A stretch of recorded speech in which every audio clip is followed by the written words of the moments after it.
Imagine this scenario for a second. You have a woman sitting in a therapist's office, right? Oh, okay. And she fiercely loves her children. She has this beautiful home. The picture perfect setup. Exactly. Her husband is, by all accounts, just a really kind, supportive partner. I mean, Right. they basically have the life she always thought she wanted.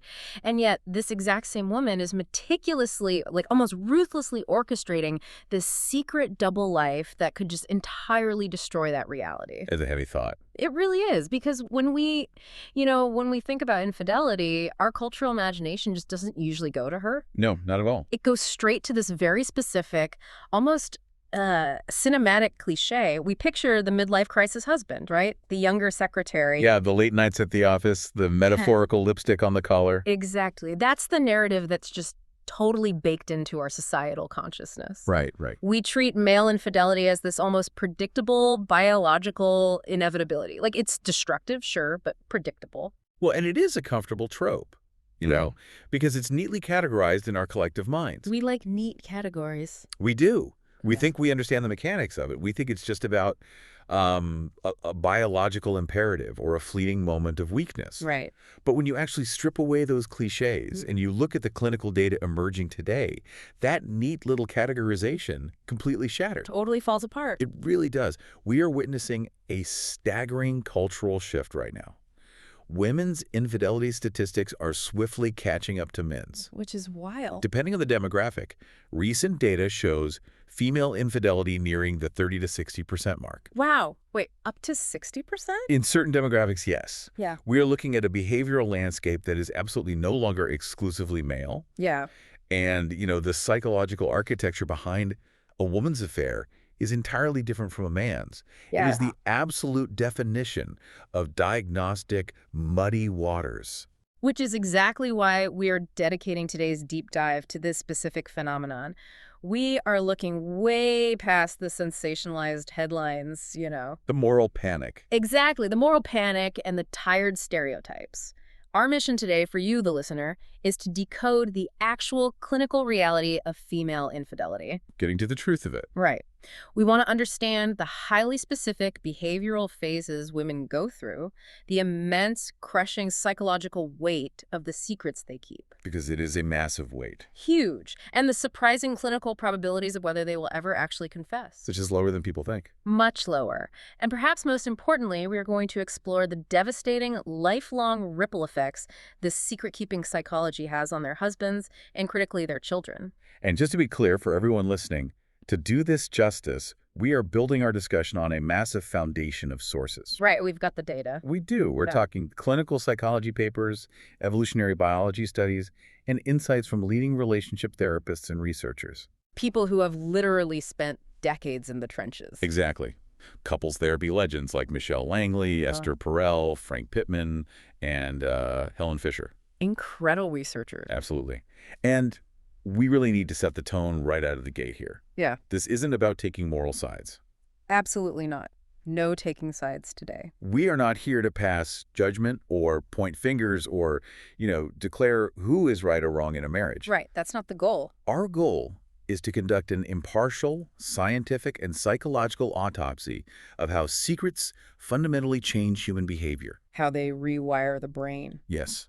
And how they alter the entire ecosystem of a family. Okay, so let's unpack this. Before we even get into the secretive behaviors, the hidden phones, the double lives, we have to start with the why. A core motivation. Right. Because the clinical data makes a really stark distinction here. The motivation driving female infidelity is generally worlds apart from what drives male infidelity. Worlds apart. Like, men frequently report having affairs primarily for sexual variety, right? And a surprisingly high number of those men report still being quite happily married to their wives. Yeah, that's a key difference. But for women, it's just a completely different landscape. It is. Anthropologist Helen Fisher's research highlights this dichotomy beautifully. Her data reveals that 56% of men who engaged in affairs reported being happy in their marriages. 56%. Okay. But for women, that number plummets to 34%. Oh, wow. So a huge drop. A massive drop. When women step outside their marriages, it is almost overwhelmingly driven by profound emotional disconnection. Right. One of the clinical psychologists we reviewed refers to this as emotional undernourishment. Emotional undernourishment. I like that phrase. It really paints a picture. It really does. Because these women are searching for validation, for deep empathy, for the intoxicating feeling of being truly seen and heard by another human being. It's not just about sex. No, rather than simply seeking sexual novelty. For a man, an affair is often a secondary strategy. It's like an addition to his life. Like a side hobby. Basically, yes. But for a woman, it is frequently an alternate strategy. She is essentially looking to supplement a critically deficient marriage. Or looking for a way to jump ship entirely, right? Precisely. So it's less about the physical act itself and much more about filling this cavernous emotional void. Exactly. But I want to play devil's advocate here for a second. Or rather, let's just look at the raw biology. Let's do it. Because it's easy to paint women purely as, these emotional creatures seeking deep soul connections. But modern science kind of complicates the idea that women are biologically wired only for strict monogamy. It does. It absolutely does. What is the evolutionary argument bubbling under the surface here? Okay, so this is where the science gets truly fascinating. Historically, classical evolutionary biology leaned heavily on something called Bateman's principle. Bateman's principle. Right. The basic idea was that males benefit from having multiple mates to spread their seed widely. Because sperm is cheap, biologically speaking. Exactly. While females, who have a very limited number of eggs and must invest heavily in pregnancy and child rearing, don't benefit from multiple partners. That was the old assumption. The old assumption that females naturally preferred a single strong provider. Right. But modern evolutionary biology has blown massive holes in that theory. Even in species we have to hold up as the gold standard of true romance, right? Like swans. Swans, songbirds, primates, you name it. I was so sad when I learned about the swans. I know, it ruins the romance. But DNA testing in animal populations completely upended the idea of perfect monogamy. Wow. The modern evolutionary theory suggests that ancestral women might have actively sought out secondary partners as a crucial insurance policy. An insurance policy. That makes a lot of sense. Think about the harsh realities of ancestral environments. If a woman was paired with a primary mate to help raise her children, quietly sleeping with other men could have provided a network of extra resources. Like what? Extra food? Extra food, yes. Added physical protection or extra meat from a hunt if her primary partner failed. Oh, wow. So it was literally survival. Survival. Yeah. And furthermore, it created vital genetic variety in her lineage. Right. Diverse immune systems. Exactly. If a localized disease swept through the tribe, having children with diverse immune systems drastically increased the chances that at least some of her offspring would survive.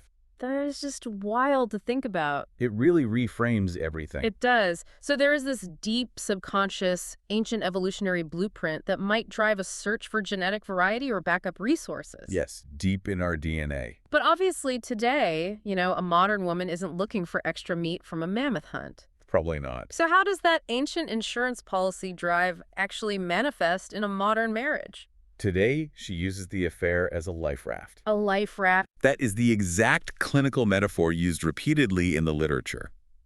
Women who are deeply disillusioned, depressed, or feeling suffocated in their marriages often use an affair to transition out of the relationship. Wow. They feel like they are on a sinking ship, and the affair is the life raft they desperately inflate before they hurl themselves into the freezing, terrifying waters of divorce. That makes me think of, monkey branching. Oh, yes.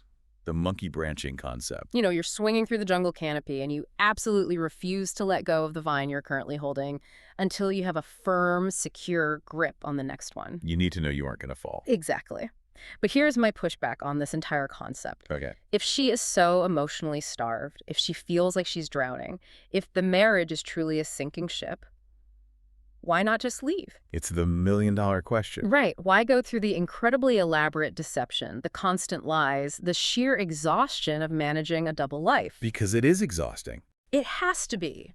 Why not just sit down at the kitchen table, say, I'm unhappy, I want a divorce, and walk out the door? Because leaving is terrifying. Yeah. It is a massive, life-altering, chaotic leap into the unknown. Just walking out the door means instantly breaking up a family unit. Yeah. It means potentially losing financial security, facing the brutal social stigma of divorce, losing half your time with your children. Which is huge. And deeply hurting a man she likely still cares about on some fundamental level, even if she's no longer in love with him. Yeah, she doesn't necessarily hate him. No, often she doesn't. And human beings are incredibly risk-averse when it comes to blowing up their primary attachments. Our brains hate that. Our brains scream at us to avoid that level of immediate instability. No. So instead of making that terrifying leap all at once, women often enter a very specific, slow, phased psychological descent into infidelity. It's a gradual thing. It's not an event, it's a process. And this brings us to a really illuminating frame.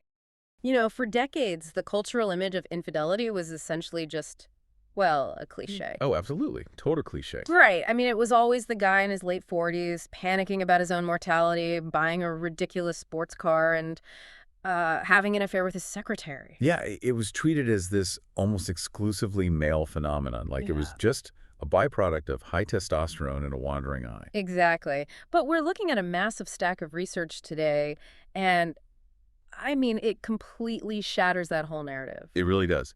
Because when you actually look at the recent sociological and clinical data, the gap between male and female infidelity has, well, it's practically vanished in several key demographics. Which is wild. Right. In fact, for certain age groups, women are stepping outside their marriages at the exact same rate as men. And in some cases, maybe even slightly higher. And that just, I mean, it changes everything about how we understand relationships. If you're listening to this and trying to make sense of infidelity, whether you're studying human behavior or maybe trying to protect your own marriage or even trying to heal from betrayal, you just can't rely on those old stereotypes anymore. No, you really can't. You have to understand the specific mechanics of female infidelity. So today, our mission is to deeply unpack the profile of the unfaithful woman.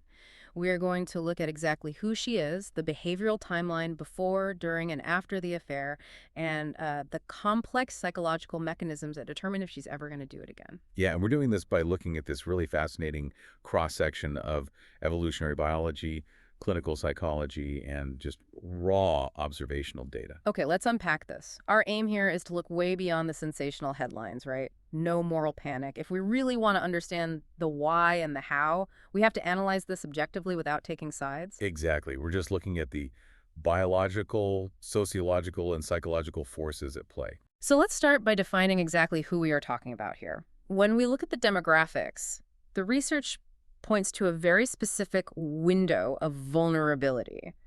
I think it's referred to in the clinical literature as the red zone. Right, the red zone. It's a super fascinating demographic cluster. So the data shows that a married woman's likelihood of straying does not peak at midlife, like it historically has for men. Wait, it doesn't? No, it actually peaks in the first 5 years of marriage. Wow. Specifically, her late 20s to early 30s, right around the 4-year mark. That is the most statistically significant time for a woman to experience intense dissatisfaction or to want a divorce or to step outside the marriage. The 4-year mark, I mean, I was looking at that number in the sources and it felt so incredibly specific, almost arbitrary, It does seem random at first glance. Yeah, but then I read the evolutionary anthropology context and it suddenly made terrifying sense. Because evolutionary anthropologists argue that 4 years is precisely the amount of time it takes in a hunter-gatherer society to bear a child, nurse it, and rear it through those really vulnerable stages of early infancy. Yes, the classic 4-year itch theory. Yeah. From an evolutionary perspective, I mean, human infants are born incredibly helpless compared to other primates. Right, they can't do anything. Exactly. They require intense, dedicated resources from 2 parents just to survive those first few years. But once the child is weaned and somewhat mobile, so right around age 4, the biological imperative for that specific pair bond to remain totally exclusive begins to wane. So the argument is that we essentially have this ancient, hardwired biological timeline running in the background. The pair bond is chemically and hormonally sustained for 4 years just to ensure the survival of the offspring. And once that window closes, if the relationship isn't being actively sustained by, modern forms of intimacy or shared purpose, the female becomes biologically and psychologically more open to other mating opportunities. That is the evolutionary argument, yeah. It essentially suggests that humans might have actually evolved for serial monogamy. Serial monogamy, like one after another. Yeah, like intense 4-year pair bonds to raise a single child past the danger zone, and then a natural reassessment of the mating strategy. I really struggled to accept that at first, I won't lie. It feels so deterministic, like it implies we're just fleshy robots executing some Stone Age program. It's definitely a controversial view. But even if we discount the evolutionary determinism, we have to look at the immediate sociological environment. Because biology only expresses itself when the environment actually allows it to, right? And the environment for women has changed radically. Oh, entirely. Yeah. The opportunity factors have just expanded exponentially. I mean, think about it. For thousands of years, a woman faced physical risk, total social ruin, and absolute destitution if she was caught cheating. Yeah, she could lose everything. She could lose her children, her property, and in many cultures, literally her life. The risk-reward calculus of an affair was heavily skewed toward physical survival. You just did not risk it unless your current mate was actively endangering you. But today, that risk assessment center in the brain is processing completely different data. Women are working outside the home, which means they have logistical freedom. Right. They travel for work, they have late-night meetings, they have proximity to this vast pool of potential partners that, frankly, their grandmothers never had. Proximity is massive, definitely. Yeah. But what's fascinating here is that the true catalyst is actually financial independence. The money factor. Yeah. The data shows that earning over $75,000 a year increases a person's likelihood of having an affair by 1.5 times. Wait, really? Just hitting that income bracket? Just hitting that bracket. Because when a woman is financially self-sufficient, that ancient fear of destitution just vanishes. With equitable divorce laws and her own income, she has a safety net. She's no longer forced to stay in a miserable marriage simply to keep a roof over her head. Which fundamentally alters how she views the risk of an affair. I mean, she might not want a divorce, but she knows she could survive one if she gets caught. Exactly. And then you add the internet to that equation, and it's like the floodgates just open. The sources note that up to 30% of internet users go online specifically for sexual purposes or to seek out alternative relationships. The internet completely removed the geographical and temporal boundaries of infidelity. Like, you don't have to wait until Friday night to sneak out to a bar across town, hoping you won't bump into your Oh, neighbors. there's a bar is in your pocket. It's in your pocket, accessible 24/7. It provides this frictionless, curated environment where people can cultivate really intense emotional connections from the perceived safety of their own living room, often while their spouse is sitting right next to them on the couch. It's crazy. So we have this potential evolutionary drive for serial pair bonding, combined with unprecedented financial freedom and infinite digital opportunity. But I want to look closer at that biological drive, because the research dives deep into why women choose the specific affair partners they do. Yes, this is where it gets really interesting. It tests two competing theories, right? The mate-switching hypothesis versus the dual mating strategy. Right, so this brings us to a really brilliant pre-registered multinational survey. It was conducted by a team that included primatologist Dr. Caroline Phillips and psychologist Dr. Candice Blake. They wanted to test these two theories against each other in the real world. Okay, let's define the terms first for everyone listening. Mate switching suggests that a woman cheats essentially to find a replacement husband. Right, a direct replacement. She is looking for a better overall partner, a backup plan, so she isn't left out in the cold if her current failing relationship collapses. She basically wants an upgrade in every department: stability, resources, kindness, everything. That's the mate switching idea. But conversely, you have the dual mating strategy, which is often called the good genes hypothesis. And this suggests a much more complex, deeply subconscious division of labor. How so? It argues that women seek out a primary partner for parental investment, someone who is stable, reliable, provides resources, and is going to be a good co-parent. But subconsciously, she seeks out genetic variety or good genes for her offspring from a completely different secondary partner. I was thinking about this, and if I were to use an analogy, the dual mating strategy is almost like building a highly diversified financial portfolio. Oh, I like that. Yeah. So you want the bulk of your investments in low-risk, reliable bonds that guarantee long-term stability. That's the husband. But you take a smaller portion of your capital and you put it into highly volatile, high-yield stocks. Right, the risky play. Exactly. You don't want your whole life resting on that volatile stock, but you want the potential payout. And in this case, the biological payout is genetic variety, which is usually signaled by physical attractiveness, aggression, or dominance. That is an incredibly apt analogy. So going back to Phillips and Blake, they surveyed 254 people from 19 different countries across 6 continents. So a really broad sample. Extremely broad. Mhm. And these were all individuals who had been or currently were engaged in an affair. They were asked to rate both their primary partner and their affair partner on a battery of specific metrics: overall mate value, parental attractiveness, and physical attractiveness. Okay, so logically, if mate switching were true, the affair partner should score higher across the board, right? Because they are supposed to be the upgrade. Right, that would be the assumption. But that is not what the data showed. The results strongly supported the dual mating strategy. The women in the study did not rate their affair partners as having higher overall mate value than their husbands. Wait, really? Yeah. In fact, they rated their primary partners and their affair partners as almost exactly equal in overall desirability. See, that is the part that stopped me in my tracks. They weren't looking for a better man overall. They were looking for a completely different type of biological asset. What's fascinating here is that when you break down the specific metrics, the division becomes crystal clear. The affair partners were rated significantly more physically attractive than the primary partners. Okay. Meanwhile, the primary partners were rated significantly more parentally attractive, meaning they were seen as better fathers, better providers, more reliable than the affair partners. It perfectly aligns with that dual mating blueprint. You've got the stable provider at home and the genetic variety on the side. And to see this pattern hold true across 19 different countries, which means we're spanning radically different cultures, religions, and social norms, I mean, that suggests we are looking at something deeply embedded in human biology, not just some Western cultural trend. Absolutely. It forces us to confront the biological reality of human mating. And the data goes even further into the physical markers of this biology. For instance, the correlation between female infidelity and prenatal androgen exposure. Right, the 2D.4D digit ratio. This part is just mind-blowing. It really is. So for the listener, the length of your index finger compared to your ring finger is an established biomarker for how much testosterone you were exposed to in the womb. If a woman has a longer ring finger compared to her index finger, it indicates a more masculinized brain organization due to higher fetal testosterone. And studies consistently show that women with this lower digit ratio, so the higher prenatal testosterone exposure, exhibit a higher likelihood for sociosexuality. Which is what exactly? It's essentially the willingness to engage in uncommitted extramarital sex. The higher fetal testosterone actually alters the brain's dopamine receptors and risk assessment pathways, so it makes novelty and sexual variety much more appealing to them as adults. Wow. And it's not just prenatal hormones, right? It's current hormonal cycles, too.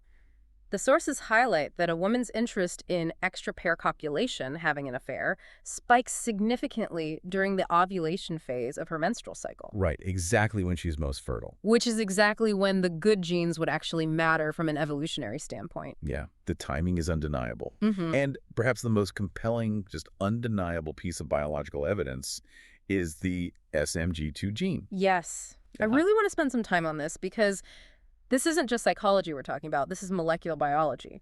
Can you explain what sperm competition is in primates and how this specific gene factors into all of this? Sure. So in the animal kingdom, particularly among primates, there are species that are strictly monogamous, like gibbons, and then there are species that are highly promiscuous, like chimpanzees, where females mate with multiple males during their fertile window. In promiscuous species, the evolutionary battleground isn't just about the act of mating itself, it's about what happens after mating. This is sperm competition. The sperm of multiple males are literally racing to fertilize the single egg. And evolution creates weapons for this race. Precisely. One of those weapons actually involves the seminal fluid. In promiscuous primates, the seminal fluid coagulates very rapidly after ejaculation. It forms a physical plug in the female reproductive tract. A plug. Yes, and this plug serves one sole purpose, to physically block the sperm of any rival males that the female might mate with shortly afterward. It's literally an evolutionary arms race happening on a microscopic level. It really is. Now, the rate at which this seminal fluid coagulates is controlled by a specific protein, which is coded by the gene SMG2. Scientists can actually look at the rate of molecular evolution of this gene across different primate species. Oh, wow. Yeah, so in strictly monogamous species, there is no sperm competition, so the gene evolves very slowly. But in highly promiscuous species, the gene evolves extremely rapidly because males are constantly adapting to outcompete each other. Okay, the million-dollar question. Where do humans fall on this genetic spectrum? The human SEMG2 gene shows a moderate to high rate of rapid molecular evolution, We sit somewhere between the strictly monogamous gorillas and the highly promiscuous chimpanzees. That's incredible. Our DNA literally carries the molecular scars of intense sperm competition in our evolutionary past. Which means, if we're looking at it from a purely biological standpoint, human females have never been strictly 100% monogamous, because if they were, human males simply wouldn't have evolved the genetic mechanisms to compete with rival sperm. Exactly. It is a staggering realization. I mean, it directly contradicts thousands of years of cultural narratives about, natural female purity and innate monogamy. It is a profound piece of data. However, and this is a big however, we have to be really careful not to reduce human behavior entirely to genes and hormones. Right. We aren't just biology. Exactly. We are not just walking biological algorithms. We are highly complex emotional creatures. And the psychological mechanisms that drive an affair are just as intricate as the biology. Which brings us nicely to the psychological profiles, because the sources outline two broad categories of unfaithful women: the female philanderer and the romantic. And when I look at these two profiles, I mean, they operate on completely different psychological planets. They really do. The female philanderer is a much rarer profile, but she is highly destructive. Her psychological makeup basically mirrors the stereotypical male serial cheater. So lots of ego. Yes, she is driven by high-trait narcissism, impulsivity, and a deep need for dominance. She doesn't cheat because she is lonely or seeking a soulmate. She cheats for the ego gratification of conquest. Just for the thrill of it. Yeah, she enjoys the illicit thrill. She often prefers to raid other people's marriages just to prove her superiority over the other woman, and she rarely feels genuine remorse. It's all just a game of power to her. But the data suggests that the vast majority of women who step out don't fall into that category, right? They fall into the second category, the romantic. And this profile really hinges on a concept you mentioned earlier, emotional coherence. Yes, emotional coherence is absolutely the key to understanding the typical female affair. Look, society socializes women, and biology arguably predisposes them to link sexual intimacy with emotional attachment. They have to be connected. Right. Most women simply cannot psychologically tolerate the dissonance of saying, I deeply love my husband, but I'm going to risk my family, my reputation, and my marriage just to have an orgasm with a stranger. It completely shatters their self-image as a good moral person. So they have to reframe the narrative just to survive the cognitive dissonance? Yes. They reframe the affair as an unavoidable tragedy of true love. They convince themselves that they are doing it because they've finally found their one true soulmate. By framing the infidelity as a pursuit of profound emotional destiny, it suddenly becomes morally justifiable in their minds. And this need for emotional coherence, it ties directly into attachment theory too, doesn't it?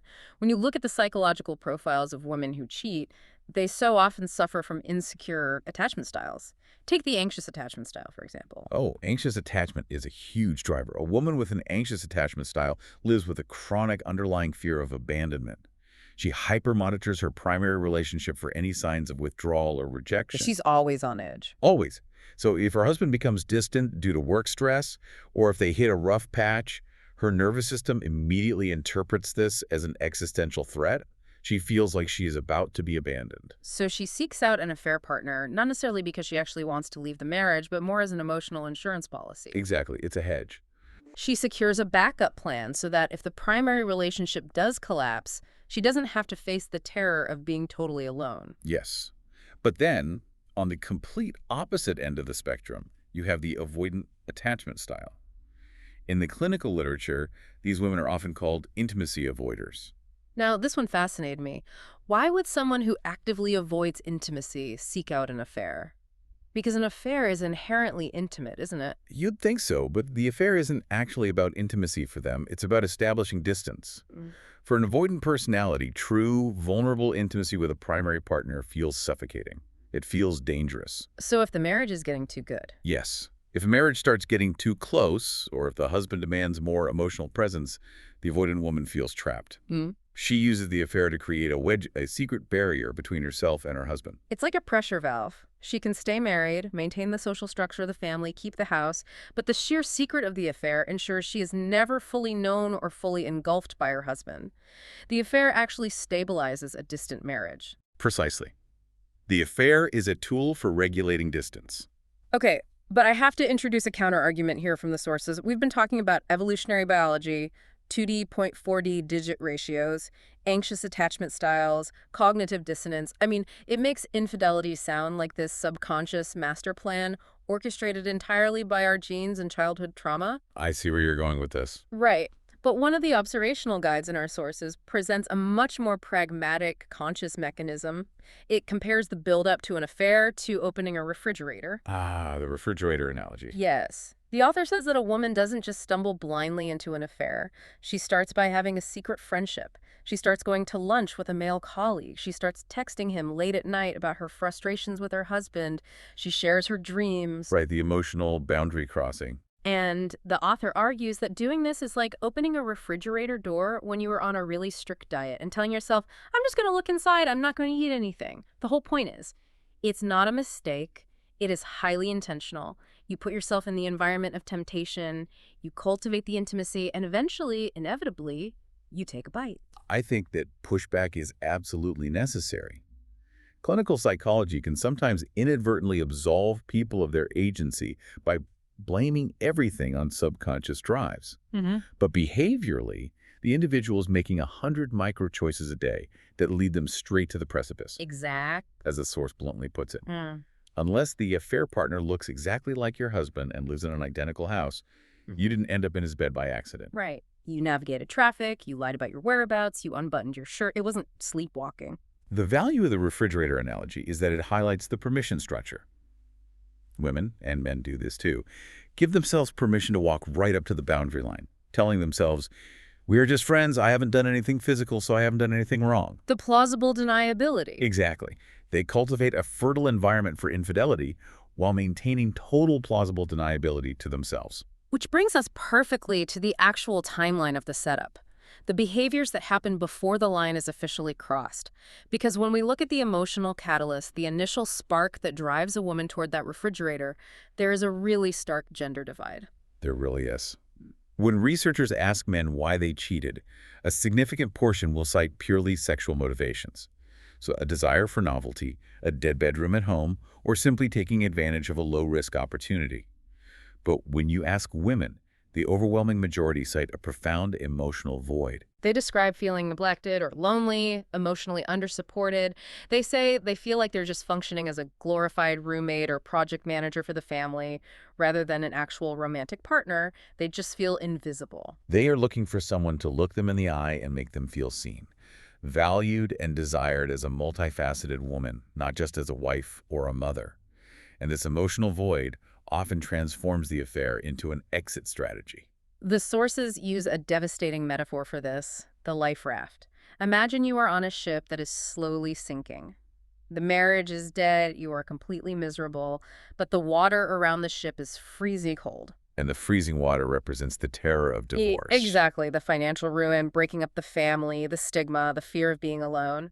So instead of jumping straight into the cold water, the woman scans the horizon for a life raft. The affair partner is the life raft. Wow. She secures an emotional and romantic connection with someone else first, ensuring she won't drown when she finally abandons the marriage. The affair basically softens the blow of the transition. And this transition, this whole exit strategy, follows a remarkably predictable behavioral pattern. The author Michelle Langley actually mapped this out in her work. She identified a 7-step pattern that women often follow when straying. Let's look at the first 2 stages because these happen entirely before the affair becomes physical, and they are so counterintuitive. Stage 1 is what Langley calls the losing interest in sex phase. And the paradox here is that often the woman was the one who pushed hardest for commitment in the beginning. She wanted the marriage, she wanted the house, she built the life. And then once she has it, she completely loses her sexual desire for her husband. But how does she react to that loss of desire? Because the sources say she doesn't immediately blame him, right? No, she internalizes it completely. She begins to view physical touch from her husband as an obligation or even an intrusion. She might complain of constant physical ailments, headaches, exhaustion, stomach issues, really just to avoid intimacy. But internally, she believes she is defective. She thinks there's something physically wrong with her. Yes. She looks at other couples and wonders what is broken inside her. She may even live in quiet terror that her husband will eventually leave her because she has grown so physically cold. She thinks her sexuality is just dead. But then comes stage 2, The reawakening. She meets someone else, and as we discussed with the refrigerator analogy, it usually starts totally platonically, a colleague, a friend of a friend, but simply through the novel attention, the feeling of being seen and appreciated, her dormant sexual desire just roars back to life. And this creates a massive psychological crisis, doesn't it? I mean, she just spent years thinking she was dead inside, and suddenly she feels this overwhelming surge of desire for a man who isn't her husband. It is a profound identity crisis. Yeah. Because the contrast is so sharp, years of numbness followed by a sudden spike of intense arousal, her brain assigns massive, completely disproportionate emotional significance to the new man. Right. She doesn't just think, oh, he's cute. No, she thinks, this man has brought me back from the dead. This must be destiny. At the same time, her self-image as the good girl, the faithful wife, is shattering. She is racked with guilt and confusion before a single physical boundary has even been crossed. So if you are listening to this and you are trying to understand the observable behavioral changes in a partner who is in this pre-affair stage, what should you look for? Because that internal crisis always leaks out into external behavior. The primary psychological mechanism that drives the external behavior is rationalization and devaluation. To justify the fact that she's about to destroy her family for another man, she must convince herself that her marriage is far worse than it actually is. More cognitive dissonance reduction. Exactly. She cannot be the villain of her own story. So she begins to mentally devalue her husband. She hyper-focuses on his flaws. A slightly annoying habit suddenly becomes proof of his innate selfishness. She will literally rewrite the history of their marriage, claiming, we were never really happy or I never really loved him. She paints him as neglectful or cruel. Right, which makes her impending affair feel like a totally justified escape from a toxic environment. And externally, this devaluation manifests as incredible fiction. The sources highlight some very specific red flags for you to look out for. Suddenly changing her relationship status on social media to hide that she is married. Hanging out heavily with single friends. Oh, the single friends are a big indicator. And there is a very specific detail in the observational data. When she goes out with these single friends, she might take off her wedding ring so she blends in and signals availability to the room. And you will often see the sudden emergence of a fierce, Miss-Independent attitude. She suddenly rejects her partner's help with basic errands. She insists on managing her own finances separately. She wants to prove to herself that she can live happily without him. Exactly. She's emotionally and structurally moving out of the marriage before she ever physically leaves. And here is the tragedy of this phase. If you are the husband in this situation, you sense the emotional distance. You feel the sudden hostility and the nitpicking. But because she is acting so fiercely independent, you might just think, okay, she's going through a stressful period at work, or we're just hitting a rough patch. You miss it entirely. Yeah, you completely miss the fact that this independence is actually the psychological foundation being poured for a new relationship. The partner is fighting to save a marriage that the woman has, in her own mind, already vacated. Which brings us to the actual crossing of the line. The physical affair and the elaborate cover-up. This is where the neurochemistry takes the wheel, and it is terrifyingly powerful. In Langley's model, this is stage 3, limbo. Limbo is essentially a state of profound chemical addiction. Once the affair becomes physical, the brain is absolutely flooded with a neurochemical cocktail: dopamine, oxytocin, serotonin, and adrenaline. Let's break down what those chemicals actually do, because saying it's an addiction doesn't quite capture the physiological reality of what she's experiencing. Dopamine is the craving chemical. It narrows your focus, right? Dopamine creates absolute tunnel vision. It is the core of the reward pathway. Every text message from the lover, every secret glance delivers a massive spike of dopamine. Her brain learns that this new man is the source of all pleasure and reward, and it begins to obsessively orient her behavior towards securing the next hit. And then you add adrenaline into the mix, because an affair is inherently dangerous, right? It requires sneaking around, lying, risking everything. Adrenaline drastically heightens physical sensations. And there is a well-documented psychological phenomenon called the misattribution of arousal. Which means what? The brain experiences the rapid heartbeat and the physiological thrill of fear, the fear of getting caught, and misinterprets it as intense sexual and romantic arousal for the affair partner. The danger literally acts as an aphrodisiac. Wow. And oxytocin is the bonding hormone, cementing the emotional attachment. So she is swimming in this cocktail, feeling more alive than she has in a decade. But she is also paralyzed. I guess that's why it's called limbo. She is paralyzed because the chemical pull of the lover is overwhelming. But the structural safety, The shared history, and perhaps the children she shares with her husband, represent her entire reality. She knows the affair is wrong. She sees the pain it would cause. But she can't stop. No.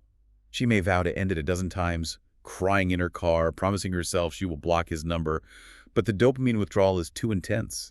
The chemical pull overrides her executive function. She cannot choose. And while she is paralyzed in this state of limbo, she still has to function in the real world, which requires an immense amount of tradecraft. The deception required to maintain a double life is staggering. When you look at the observational data, what is the #1 tactical behavior of a cheating spouse? Unquestionably, it is guarding the technology. The modern affair is entirely facilitated by and hidden within the smartphone. It becomes a locked vault overnight. Completely. Passwords are changed suddenly, or added where there were none before. The phone is never left unattended. It goes with her into the bathroom, into the shower.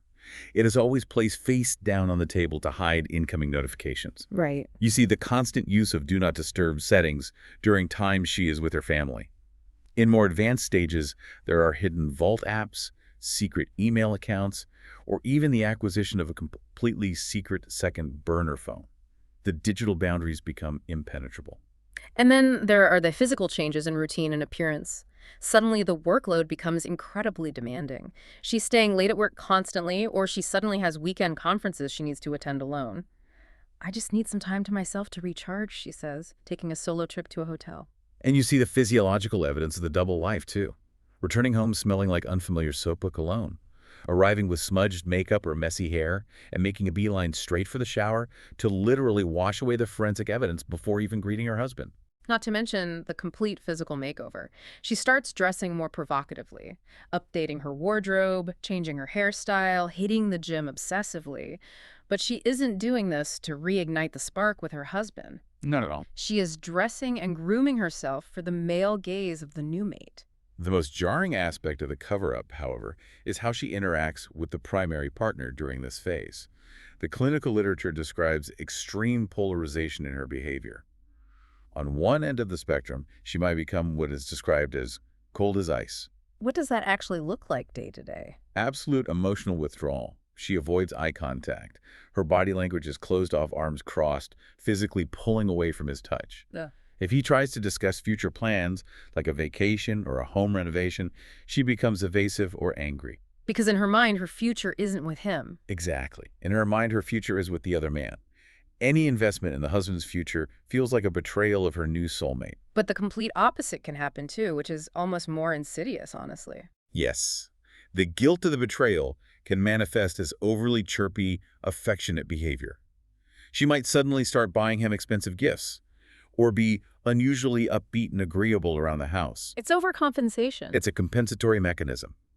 She is trying to mask the profound betrayal with superficial sweetness, attempting to alleviate her own guilt by convincing herself she is still a good wife. And if the husband starts to get suspicious, the deflection tactics are brutal. The sources detail how a woman might intentionally pick frivolous, explosive fights over something totally meaningless, like a dish left in the sink, just to have an excuse to storm out of the house in a rage. And where does she go? Straight to the affair partner, claiming her husband is impossible to live with. And the ultimate irony, which therapists seek constantly, is projection. The cheating spouse will frequently and viciously accuse her faithful partner of cheating. Wait, she accuses him of what she is doing. Yes.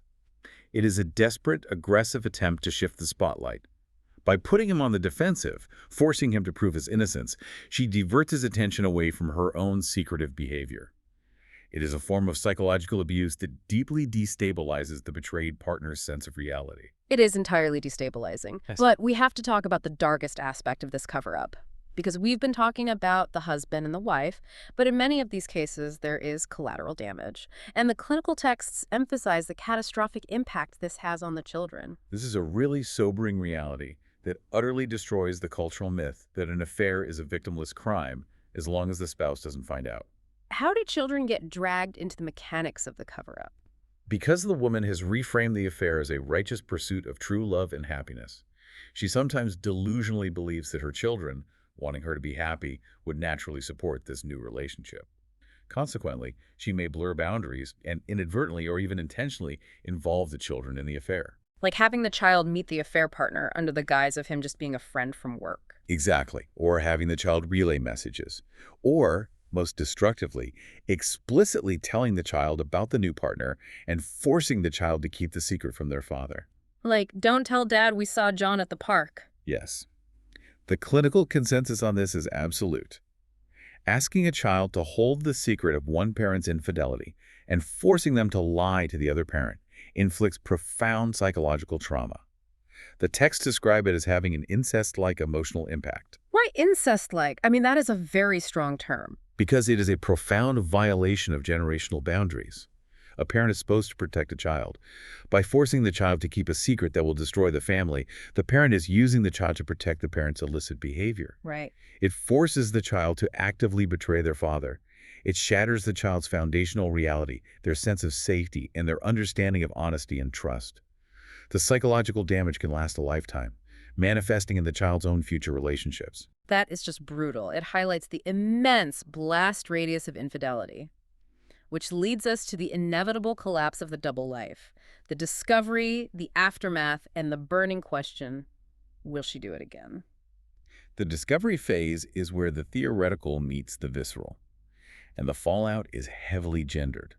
We have a staggering statistic from the demographic data. Women are significantly more likely to end the marriage after their own infidelity than men are. Women initiate nearly 75% of all divorces following an affair. Wow. Why the disparity? Historically, men have been more likely to try and maintain the marital structure, the family unit, and their social standing even after being caught in an affair. They view the affair as a compartmentalized mistake. But for women? But women, as we discussed with the life raft and emotional coherence, have usually already emotionally exited the marriage long before the affair was discovered. The discovery simply acts as the final catalyst, the detonation that forces the physical separation they were already preparing for. But let's talk about what happens to the partner who just had their world blown apart. The debate in the literature over what hurts the most, emotional betrayal versus physical betrayal, is fascinating. The classic evolutionary psychology studies consistently show a gender divide here. They suggest that women are most devastated by a man's emotional affair. The evolutionary logic is that if a man falls in love with another woman, he is likely to divert his resources, protection, and parental investment to that new woman and her potential offspring, threatening the survival of the primary wife's children.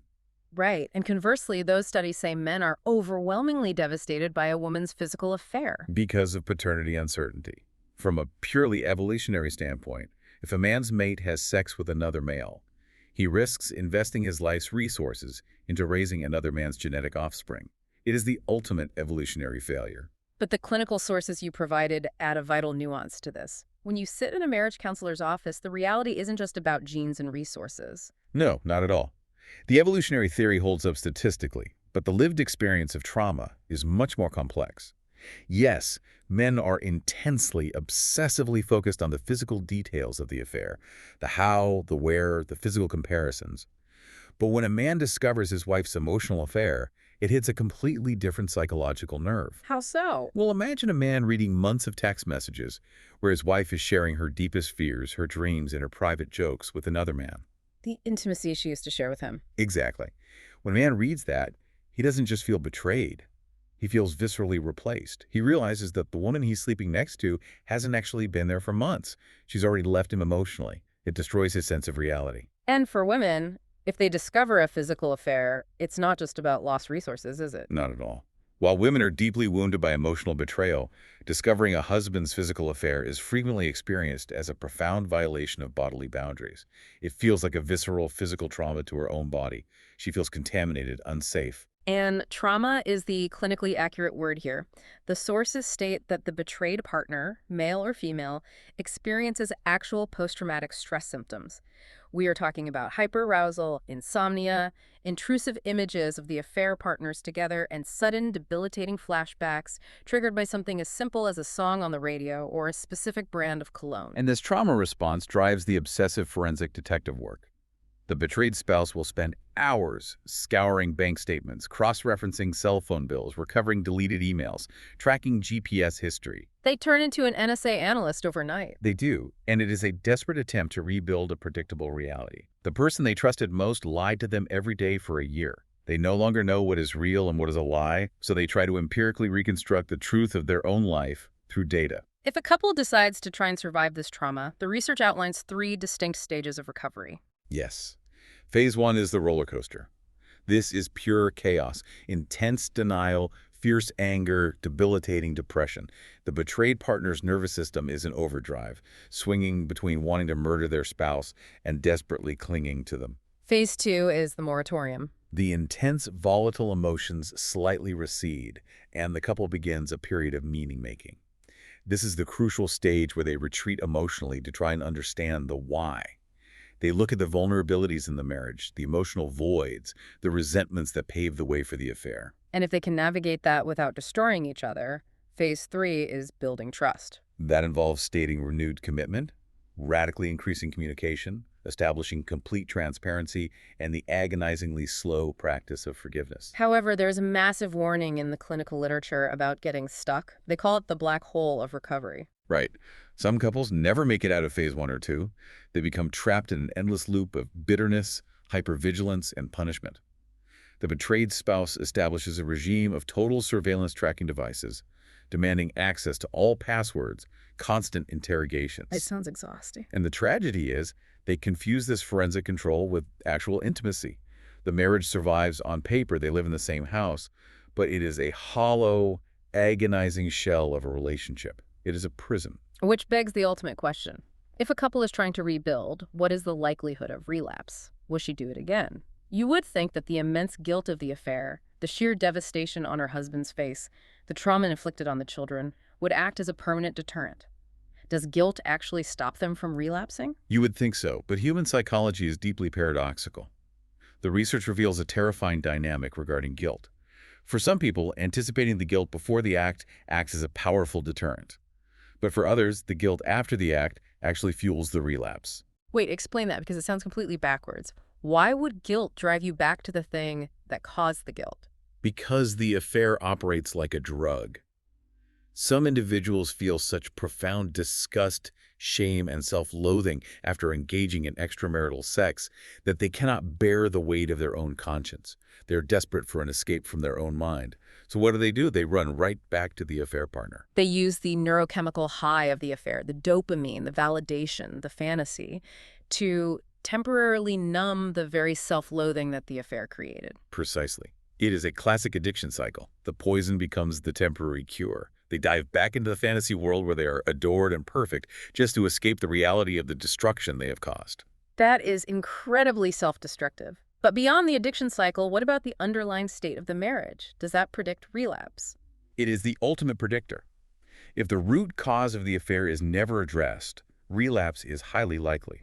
For example, if it was an intimacy avoidance affair, where the woman used the infidelity to create a safe distance from a husband who wanted too much closeness. Right, the pressure valve. Yes. If they go to therapy and they just focus on rebuilding trust, but they never address her fundamental terror of intimacy, the marriage will eventually start feeling suffocating to her again. And she will reach for the pressure valve again. Exactly. Or consider the marital arrangement affair, where the affair is essentially stabilizing a completely dead marriage, allowing the couple to stay together for the kids without addressing the total lack of romance between them. If the marriage remains dead, the structural need for an affair remains. The affair will simply repeat, either with the same partner or a new one, because the deficiency was never cured. And then, of course, there's the lifer cheater. If the woman fits the profile of the serial female philanderer, characterized by high narcissism, impulsivity, an utter lack of empathy, and an entitled demand for constant external validation, the behavior will absolutely continue. For her, infidelity is not a symptom of a relationship crisis. It is a core character trait. It is a lifestyle. It's pretty grim. But I want to inject a sliver of hope here because it's not all doom and gloom in the data. There is a landmark study from UCLA and the University of Washington that looked at couples where infidelity occurred, and it found one factor that acts as a massive buffer against divorce and relapse. Right, honesty. Yes. The study found that in couples where the unfaithful partner voluntarily came clean, meaning she confessed to the affair without being caught, without the husband finding a text message or a hotel receipt, the outcomes were radically different. It really is a beacon of hope in this literature. The study showed that couples with a voluntary confession were significantly more likely to remain married. But more importantly, 5 years later, those couples reported being just as happy and having just as strong a relationship as couples who had never experienced infidelity at all. Because voluntary disclosure completely changes the narrative of the trauma. It does. When you are caught, the partner knows you would have kept lying if you hadn't been discovered. But voluntary confession signals a profound, proactive taking of responsibility. It shows a genuine desire to repair the relationship, even at the cost of facing the immediate wrath of the partner. It's an act of vulnerability. It proves that the unfaithful spouse's conscience and commitment to the truth ultimately outweighed their desire to hide. And that is the foundational requirement for rebuilding genuine trust. Okay, we have covered an immense landscape of data today. Let's quickly recap this journey for everyone listening.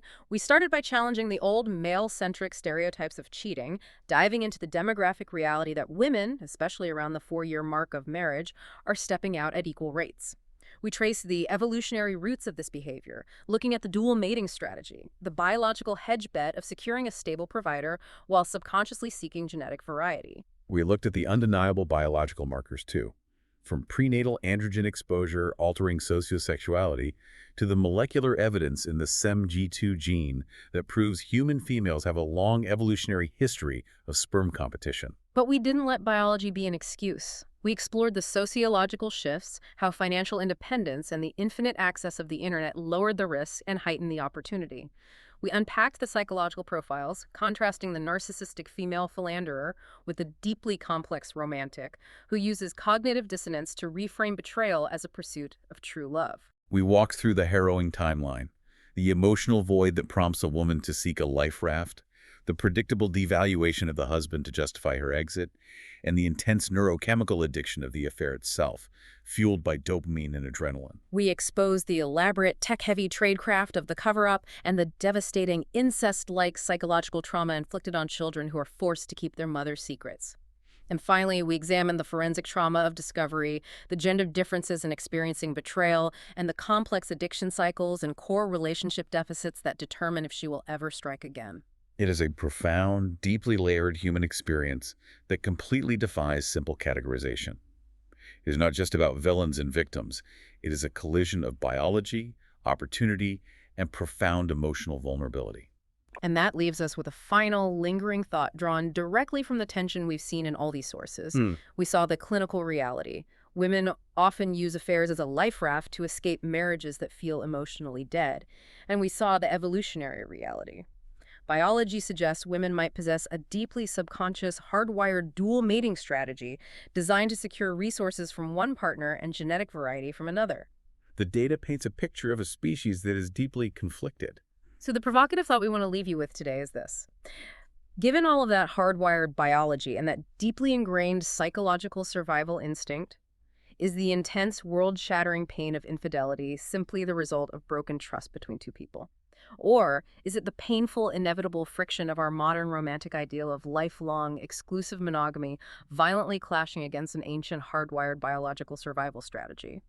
Are we expecting a modern architectural marvel of absolute fidelity using a behavioral blueprint that was drawn in the Stone Age? It is a question that challenges the very foundation of how we define love, loyalty, and human nature itself. Something for you to mull over the next time you look in the statistics, or the next time you look at your own relationship.